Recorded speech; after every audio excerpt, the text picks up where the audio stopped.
ಕಾಂಗ್ರೆಸ್ ಮುಖಂಡನ ಮನೆಯಲ್ಲಿ ಬೆತ್ತಲೆ ಶವ ಪತ್ತೆಯಾಗಿರುವಂತಹದ್ದು ರಾಜಕೀಯ ವಲಯದಿಂದ ಆಘಾತಕಾರಿ ಘಟನೆ ಇದೊಂದು. ಕಾಂಗ್ರೆಸ್ ನಾಯಕರಲ್ಲಿ ಭಯದ ವಾತಾವರಣ. ಮಹಿಳಾ ಶವ ಪತ್ತೆಯಾದ ಹಿನ್ನೆಲೆಯಲ್ಲಿ ಹೆಚ್ಚಾದಂತಹ ಒಂದು ಆತಂಕ. ನೇಣಿಗೆ ಶರಣಾದ ಕಾಂಗ್ರೆಸ್ ನಾಯಕನ ಸೊಸೆ.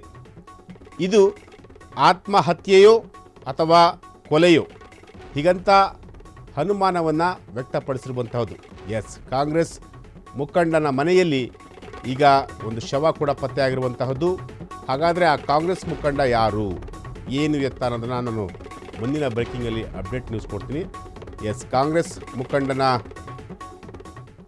ಮನೆಯಲ್ಲಿ ಈಗ ಬೆತ್ತಲೆ ಶವ ಒಂದು ಪತ್ತೆಯಾಗಿರುವಂತಹದ್ದು.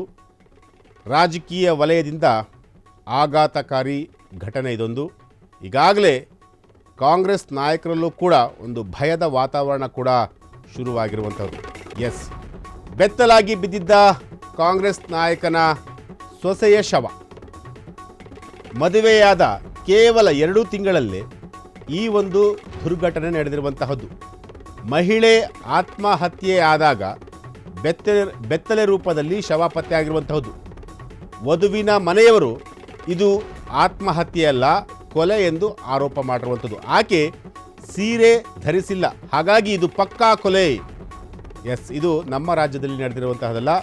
ಛತ್ತೀಸ್ಗಢದ ರಾಜನಂದಗಾಂವ್ನಲ್ಲಿ ಈ ಒಂದು ಘಟನೆ ನಡೆದಿರುವಂತಹದ್ದು. ಕಾಂಗ್ರೆಸ್ ನಾಯಕ ದುರ್ಗೇಶ್ ದ್ವಿವೇದಿ ಅವರ ಸೊಸೆ ಈಗ ನೇಣಿಗೆ ಶರಣಾಗಿರುವಂಥದ್ದು. ತನಿಖೆ ನಡೆಸುತ್ತಿರುವಂತಹ ಛತ್ತೀಸ್ಗಢದ ಪೊಲೀಸರು. ಎಸ್, ಕಾಂಗ್ರೆಸ್ ಪಾಳೆಯದಲ್ಲಿ ಇದೊಂದು ಬಹಳ ರೋಚಕವಾದಂತಹ ಒಂದು ಸುದ್ದಿ. ಈಗ ಈ ಒಂದು ಸುದ್ದಿ ಕಾಂಗ್ರೆಸ್ ನಾಯಕರಿಗೆ ಒಂದು ಬಿಸಿ ತುಪ್ಪವಾಗಿರುವಂತಹದ್ದು. ಬೆತ್ತಲಾಗಿ ಬಿದ್ದಿದ್ದ ಕಾಂಗ್ರೆಸ್ ನಾಯಕನ ಸೊಸೆಯ ಶವ. ಮದುವೆಯಾದ ಕೇವಲ 2 ತಿಂಗಳಲ್ಲಿ ಆಕೆ ಸಾವನ್ನಪ್ಪಿರುವಂತಹದ್ದು. ವಧುವಿನ ಮನೆಯವರು ಇದು ಆತ್ಮಹತ್ಯೆಯಲ್ಲ, ಇದೊಂದು ಕೊಲೆ ಅಂತ ಆರೋಪ ಕೂಡ ಮಾಡಿದ್ದಾರೆ.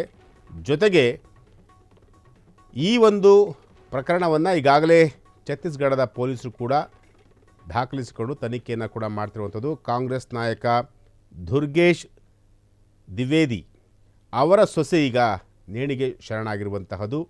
ಈ ಒಂದು ಘಟನೆ ನಡೆದಿರುವಂತಹದ್ದು ಛತ್ತೀಸ್ಗಢದಲ್ಲಿ.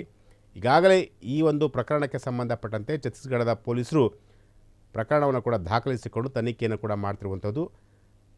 ವಧುವಿನ ಮನೆಯವರು ಅಂದರೆ ಆತ್ಮಹತ್ಯೆ ಮಾಡಿಕೊಂಡಂತಹ ಪೋಷಕರು ಆಕೆ ಸೀರೆ ಧರಿಸಿರಲಿಲ್ಲ, ಹಾಗಾಗಿ ಇದು ಪಕ್ಕಾ ಕೊಲೆ.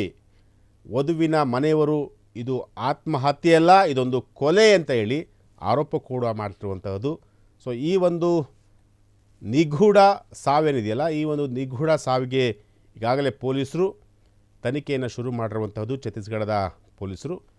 ಇದೊಂದು ಪ್ರಕರಣ ತುಂಬ ಗಂಭೀರವಾದಂತಹ ಪ್ರಕರಣ. ಈ ಪ್ರಕರಣದ ಹಿಂದೆ ಯಾರೇ ಇದ್ದರೂ ಕೂಡ ಅವರ ಮೇಲೆ ನಿರ್ದಾಕ್ಷಿಣ್ಯವಾಗಿ ಕ್ರಮ ಆಗಬೇಕು ಅಂತೇಳಿ ಈಗಾಗಲೇ ಆತ್ಮಹತ್ಯೆ ಮಾಡಿಕೊಂಡಿರುವಂತಹ ಪೋಷಕರು ಈಗ ಡಿಮ್ಯಾಂಡ್ ಮಾಡಿರುವಂತಹದ್ದು.